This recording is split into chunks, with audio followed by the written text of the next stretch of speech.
And my dear friend, welcome to my channel तैयारी जीत की। हमारे चैनल तैयारी जीत की में आप सभी मित्रों का, सभी विद्यार्थियों का बहुत बहुत स्वागत है। आज हम क्लास 12th की पोएट्री पर चर्चा करेंगे और इसकी जो पोएम नंबर 4 है उसके आधार पर जो बनने वाले स्टैंजा पर बनने वाले प्रश्न हैं उन पर चर्चा करेंगे। और जो हमारा स्टैंजा एक्सप्लेनेशन है उसके हिंदी अनुवाद के बारे में जानेंगे। जो स्टैंजा का एक्सप्लेनेशन है उसके बारे में हम पढ़ेंगे।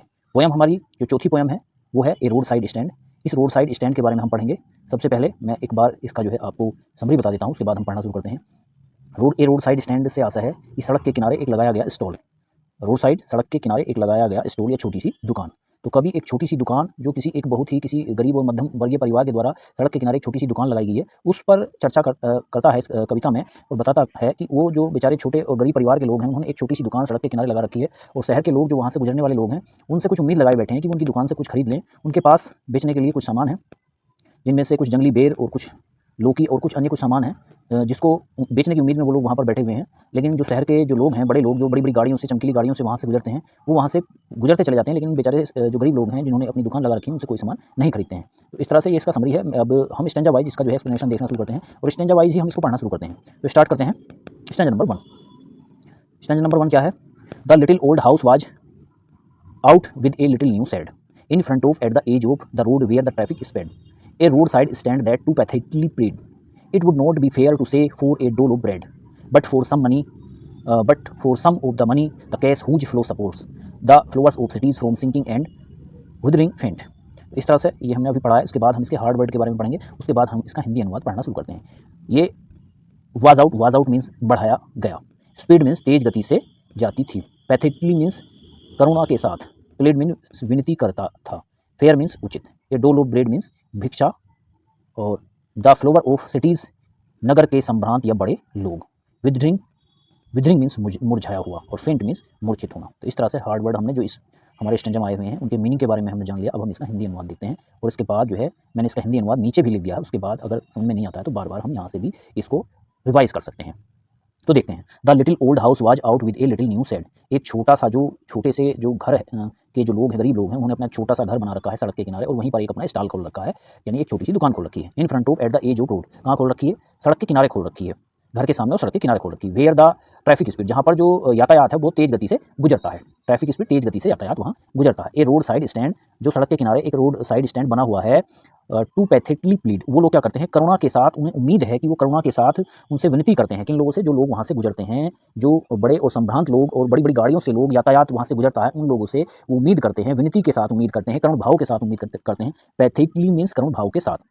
It would not be fair to say for a dole of bread, और यहाँ पर यह कहना अनुचित होगा कि वो किस लिए विनती करते हैं, कि एक रोटी के लिए भिक्षा मांगते हैं, रोटी के लिए रोटी की भिक्षा मांगते हैं। यह कहना यहाँ पर उचित होगा कि वो रोटी की भिक्षा नहीं मांगते। क्या मांगते हैं? मतलब भीख नहीं मांगते। कुल मिला के बात यह है, क्या मांगते हैं? वो मांगते हैं but for some of the money, वो कुछ धन के लिए जो है इच्छा करते हैं। द कैश, रुपए, जो आपका धन होता है, कुछ पैसे के लिए इच्छा करते हैं। हुज फ्लो सपोर्ट, जिससे उनको कुछ उन लोगों को, गरीब लोगों को उनसे कुछ उम्मीद लगी हुई है जिससे उनको कुछ सपोर्ट मिल जाए। The flower of cities from sinking and withering faint, वो उन लोगों से ये उम्मीद लगाए बैठे हुए हैं जो लोग वहाँ से गुजरने वाले हैं। जिन शहर के धनी लोगों के पास जो पैसा होता है, वो उस पैसे से उम्मीद लगाए बैठे हैं कि लोग, जो शहर के लोग वहाँ से गुजरेंगे तो उनका सामान खरीदेंगे और उनको भी कुछ धन मिल जाएगा। क्योंकि जो वहाँ के वो गरीब लोग थे वो धन से बहुत लंबे समय से वंचित रहे थे और वो भी चाहते हैं कि उनके पास भी कुछ धन आ जाए। कहाँ से आ जाए? जो शहर के गुजरने वाले लोग वहाँ से गुजरते हैं उनसे कुछ धन उनको भी मिल जाए, क्योंकि शहर के लोगों को ऑलरेडी जो है पहले से ही धन का प्रचलन था, इसलिए जो है वो चाहते हैं कि उनके पास भी कुछ थोड़ा सा धन हो जाए जिससे वो भी अपनी वस्तुएं खरीद सकें। तो मैंने हिंदी यहाँ पर भी लिख दिया है इसका।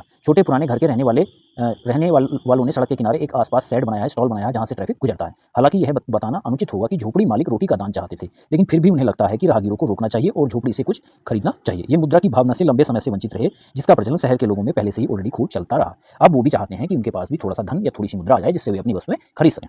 अब देखते हैं इस पर बनने वाले क्वेश्चन। क्वेश्चन नंबर 1 क्या है? What was there in front of at the edge of road. तो सड़क के किनारे, घर के सामने क्या बना हुआ था? सड़क के किनारे क्या बना हुआ था?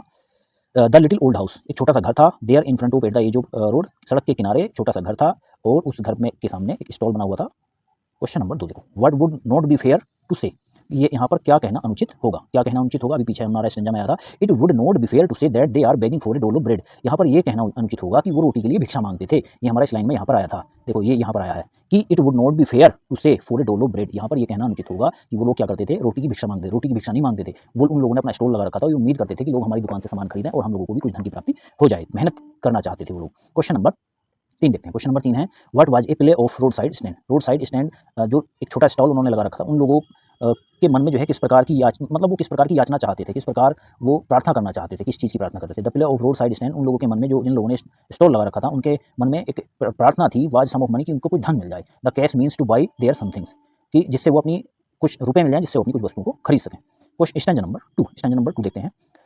The polished traffic pass with a mind ahead, or if ever a side movement, then out of sorts, at having the landscape marred with the artless paint of sign that with n turned wrong and s turned wrong, offered for sale with berries in wooden carts, or crook-necked golden squares with silver warts, or beauty rest in beautiful mountains, since you have the money, but if you want to be mean, why keep your money and go alone। अब ये इस प्रकार का दूसरा stanza है, और इस पर बनने वाले जो हार्ड वर्ड हैं, इस पर हार्ड वर्ड ये हैं, एक बार इन पर नजर डाल लेते हैं, उसके बाद हम फिर से जो है पढ़ना शुरू करते हैं स्टैंजा। द पुलिस ट्रैफिक, चमकीली बड़ी बड़ी कारें, विद ए माइंड अहेड, आगे सीधे निकल जाना, आउट ऑफ सोर्स, नाक मुंह चढ़ाते थे, लैंडस्केप, भूमि का टुकड़ा या भूदृश्य, आर्टलेस, भद्दा, साइंस मीन साइन बोर्ड लगा हुआ जिस पर चिन्ह बने हुए होते हैं, बेरीज मीन्स बेर, क्वार्ट्स मीन्स डिब्बे, और स्क्वायर्स मीन्स लोकी। अब ये जितने भी वर्ड हैं ये हमारे स्टैंजा में आए हुए हैं, और इस प्रकार से हम इसका स्टैंजा देखते हैं। देखिए क्या है। The police traffic pass away with a mind ahead, जो चमकीली गाड़ियों वाले बड़े लोग उस सड़क से गुजरते थे, वो सीधे गुजरते चले जाते थे, वो वहाँ रुकते ही नहीं थे, वो सीधे गुजर जाते थे। जो बड़ी बड़ी गाड़ियों में बड़े बड़े जो अमीर धनी लोग थे, वो वहाँ से सीधे गुजर जाते थे। और if ever a side movement then out of source, और यदि वो वहाँ पर रुकते भी थे कुछ क्षण के लिए, यदि वहाँ उस साइड के पास, उनके दुकान के पास जो रोड साइड स्टैंड था, वहाँ पर अगर रुकते भी थे, तो वो वहाँ पर रुककर अपनी नाक सिकोड़ते थे। क्यों? कि वो उनको जो है खराब और गंदा लगता था। वहाँ पर वो छोटी दुकान थी, वहाँ पर रखे हुए जो लकड़ी की टोकरियों में बेर रखे हुए थे, और लकड़ी की टोकरियों में सब्जियाँ रखी हुई थी, वो उनको वहाँ रखी हुई जो धनी लोग थे, उनको अच्छा नहीं लगता था, इसलिए वो वहाँ पर खड़े होकर नाक सिकोड़ते थे। एट हैविंग द लैंडस्केप मरेड, जो वहाँ पर ये भूदृश्य और भूमि का टुकड़ा था, विद द आर्टलेस पेंट, ऐसा लगता था कि जहाँ पर जो चित्रकारी है वो बढ़िया तरीके से नहीं की गई है। और sign that with N turn with wrong and S turn with wrong, एक वहाँ पर बोर्ड लगा हुआ है, मतलब एक साइन बोर्ड लगा हुआ है, इस तरह से साइन बोर्ड जो बना हुआ होता है, वहाँ पर इस तरह से N turn wrong and S turn wrong, ये साइन बोर्ड लगा हुआ है वहाँ पर। Offered for sale wild berries in wooden quarts, और क्या चीज़ें हैं, टोकरियों में क्या रखे हुए हैं, बेर रखे हुए हैं, टोकरियों में बेर रखे हुए हैं। बेरीज मीन्स कहते हैं बेर, बेरीज मीन्स बेर, जो गुठलियों वाले बेर होते हैं, वो गुठलियों वाले बेर टोकरियों में रखे हुए हैं, जिनको टोकरियों में रखकर वे लोग बेचारे रोड साइड स्टैंड वाले गरीब लोग उनको बेच रहे हैं, इस उम्मीद के साथ कि शहर के धनी लोग उनको खरीदने के लिए आ जाएंगे। और crook necked golden squares with silver birds, और क्या है, जो लोकी है, लोकी पर ऐसी लोकी है वो जिस पर जो है मतलब थोड़ी खुरदरी लोकी है, और वो लोकी उन्होंने अपनी एक डब्बे में या टोकरी में रख रखी है, उस लोकी को भी रखकर वो बेच रहे हैं, लोकियों को रखकर भी बेच रहे हैं, इस उम्मीद में कि वो लोकियाँ भी उनकी बिक जाए, वहाँ पर सब्जी भी बिक जाए। और beauty rest in beautiful mountain scene, you have the money, वहाँ पर रुककर जो लोग उस भूदृश्य का, जो वहाँ पर पर्वत पहाड़ हैं और सुंदरता है, उनका आनंद लेते हैं। यू हैव द मनी, आपके पास धन है, जो धनी लोगों के पास धन है। But if you want to be mean, लेकिन यदि आप उस धन का उपयोग करना नहीं जानते हैं, आप कंजूस हैं, why keep your money and go along, तो आपके धन का क्या अर्थ है, इसलिए आप सीधे चले जाइए। कवि कहता है, आप यदि वहाँ पर अपने धन का सही उपयोग नहीं कर रहे हैं, गरीब लोगों की मदद नहीं कर रहे हैं, तो आप वहाँ आपके रुकने का वहाँ पर कोई आशय नहीं है। ये मैंने यहाँ पर लिख दिया है, एक बार यहाँ से भी हम दोबारा से इसको रिपीट कर लेते हैं। क्या है, दुर्भाग्य से परिष्कृत ट्रैफिक जो झोपड़ी पर बिना रुके ही आगे बढ़ जाता है, या संयोग से अगर कोई रोक भी लेता है तो वहाँ रुककर अच्छा महसूस नहीं करता, वो अपनी नाक मुंह सिकोड़ता है। वे बेखबर साइन बोर्ड पर चढ़े हुए देखने के लिए बहुत हैरान हैं। झोपड़ी के आगे बिक्री के लिए एक जंगली कार्ट में जंगली बेर रखे हुए हैं, ये जामुन बेर है, वहाँ पर बेरीज वैसे जामुन भी कह देंगे आप। अयोग्य स्थानीय उपज को क्रुक नेक्ड सिल्वर वार्ड्स के साथ, स्क्वायर्स जैसे शब्दों के साथ हाईलाइट भी किया गया है। इस स्थान ने उन लोगों के लिए प्रकृति की गोद में आनंदित रहने की पेशकश की जिसके पास पैसा था। तथाकथित पालिश ट्रैफिक के साथ बुलंद रवैये पर गुस्साए कवि ने उन्हें सड़क के किनारे खड़े होने से आगे बढ़ने से भी रोक दिया है। अब देखिए यहाँ पर जो ये बात मैंने लिखी है, वो ये इसका मतलब ये है कि उन लोगों ने जो सब्जी की फसल उगाई है, वो सब्जी की फसल जो है वो स्वस्थ फसल नहीं है। जैसे मैंने बताया, लोकी, उनके पास लोकी है, और वो जो लोकी है, ये लोकी में कहीं जो है इसके ऊपर उभार से बने हुए हैं, जैसे लोकी में कुछ उभार से बन जाते हैं, ऐसे उभार बने हुए हैं, इसलिए जो है यहाँ पर अयोग्य स्थानीय उपज नाम दिया गया है उस फसल को। तो इस चीज़ को भी हम ध्यान रखेंगे। क्वेश्चन नंबर 1, इस पर बनने वाले प्रश्न। क्वेश्चन नंबर 1 क्या है? क्वेश्चन नंबर 1 है, who passes from that road and how, वहाँ से उस सड़क से कौन गुजरता है और क्यों और कैसे। The police traffic passes from road with a mind ahead, वे लोग जो बड़ी बड़ी गाड़ियों से, बड़ी बड़ी कारों में बैठकर वहाँ से यातायात गुजरता है, वो लोग गुजरते हैं उस सड़क से, और विद ए माइंड अहेड, और वो बिना रुके सीधे चले जाते हैं, वो उधर देखते नहीं हैं। Question number 2, why do they come out of source, वे लोग वहाँ आकर नाक भूख क्यों सिकोड़ते हैं, क्यों खराब महसूस करते हैं। They come out of source because of at having the landscape marred with artless paint and sign that with N turn wrong and S turn wrong, वहाँ पर जो भूमि का टुकड़ा है, भूमि का परिदृश्य है, वहाँ पर उस परिदृश्य को देखकर वो क्या करते हैं, वो अपना मुंह सिकोड़ते हैं और वहाँ पर अच्छा महसूस नहीं करते हैं। क्वेश्चन नंबर 3 है, how are those people passers mean, जो वहाँ से गुजरने वाले लोग हैं, जो कंजूस लोग वहाँ से गुजरने वाले हैं, वो उन लोगों से कवि का जो है क्या आशय है, गुजरने वाले लोगों से क्या आशय है। तो जो गुजरने वाले लोग हैं, दोज पीपल जो पासर्स लोग हैं, वहाँ से गुजरने वाले लोग हैं, आर मीन वे सब कंजूस हैं, because they don't buy anything from these shops. वो इसलिए कंजूस है क्योंकि वो वहाँ से सीधे निकल जाते हैं, और जो दुकान, जो साइड में दुकान बनी हुई है, उस दुकान से वो कुछ भी नहीं खरीदते हैं, इसलिए कवि ने उनको जो है कंजूस कह दिया है। तो स्टैंजा नंबर 3 देखते हैं। The heart to the scenery would not be mean my complaint so much as the trusting sorrow of what is unsaid here far from the city we make our roadside stand and ask for some city money to feel in hand to try if it will not make our being expand and give us the life of the moving pictures promise that the party in power is said to be keeping from us। अब देखिए, इसके पहले hard word देख लेते हैं, उसके बाद हम इसका एक्सप्लेनेशन देखते हैं।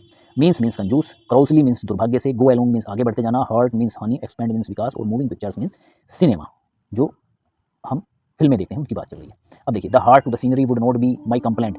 कभी उस परिदृश्य को देखकर कहता है, कवि के मन में उस परिदृश्य को देखकर जो कवि के मन में बातें हैं, वो अपने बातों को एक्सप्रेस करने के लिए, अपने भावों को व्यक्त करने के लिए कवि कहता है, so much as the trusting sorrow of what unsaid. उन बातों को एक्सप्रेस करता है, उन भावों को जो है व्यक्त करता है कवि, उसके बारे में चिंता व्यक्त करता है कवि। किन के बारे में? जो वहाँ पर दुकान वाले, जो सैड के मालिक हैं, उन सैड के मालिकों के बारे में चिंता का दृष्टिकोण व्यक्त करते हुए कवि कहता है, क्या कहता है कि here far from the city we make our road side stand. उन लोगों ने जो शहर से दूर एक अपना दुकान लगा रखी है, एक स्टॉल बना रखा है, and ask for some city money to feel in hand. वो इसलिए उन्होंने लगा रखा है क्योंकि वो चाहते हैं कि उनके पास भी कुछ धन आ जाए, क्योंकि वो बहुत लंबे समय से धन से वंचित रहे हैं। वो चाहते हैं कि अब उनके पास भी कुछ धन आ जाए, जिससे वो अपने जो दैनिक दिनचर्या की वस्तु हैं वो भी खरीद सकें। To try it will not be make our expand and give us the life of the moving pictures that party in power is said to be keeping from us. जो जिस तरह से फिल्मों में, मूवीज़ में जो रूलिंग पार्टियाँ होती हैं, वो जो गरीब लोग होते हैं उनसे वादा करती हैं, उनके जीवन स्तर को ऊंचा उठाने के लिए वादा करती हैं। तो इस तरह से कवि कहता है कि जो रूलिंग पार्टियाँ हैं वो भी उनसे वादा करती हैं, उनके जीवन स्तर को ऊंचा उठाने के लिए वो भी इस तरह का वादा करती हैं। तो यहाँ पर मैंने इसको एक बार नोट भी कर दिया है, यहाँ से एक बार फिर से पुनः इसको रिपीट कर लेते हैं। कवि की चिंता परिदृश्य पर दोष के बारे में नहीं है, लेकिन सैड के मालिकों के दुख के बारे में है। इन लोगों के दृष्टिकोण को, इन लोगों के दुख को व्यक्त करते हुए कवि कहता है, क्या कहता है कि शहर के लोगों के पास पैसे को संभालने के लिए अपनी प्रबल इच्छा को रूपांतरित किया है, जो शायद उनके कष्टों को कम कर सकता है। यानी शहर के लोगों के पास जो पैसा है, यदि वो लोग उन बेचारे गरीब लोगों की मदद करेंगे तो उनके कष्ट थोड़े से कम हो जाएंगे, वो भी अपनी आवश्यकता से संबंधित वस्तुएं खरीद सकते हैं।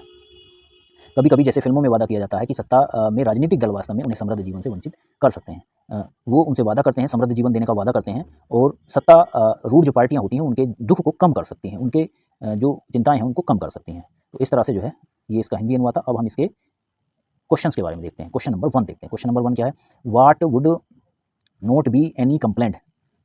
कोई भी शिकायत, किसी भी प्रकार की शिकायत क्यों नहीं है? The heart to the scenery would not be any complaint. Question number 2, why do they make their road side stand. उन्होंने अपना जो स्टॉल है, दुकान है, क्यों लगाई है? आंसर है, they make their road side stand for city money to feel in hand. जो शहर का धन है वो अपने हाथों में महसूस करना चाहते हैं, कुछ कैश अपने कमाना चाहते हैं, धन कमाना चाहते हैं, इसलिए उन्होंने अपनी वो दुकान लगाई है। क्वेश्चन नंबर 3 क्या है?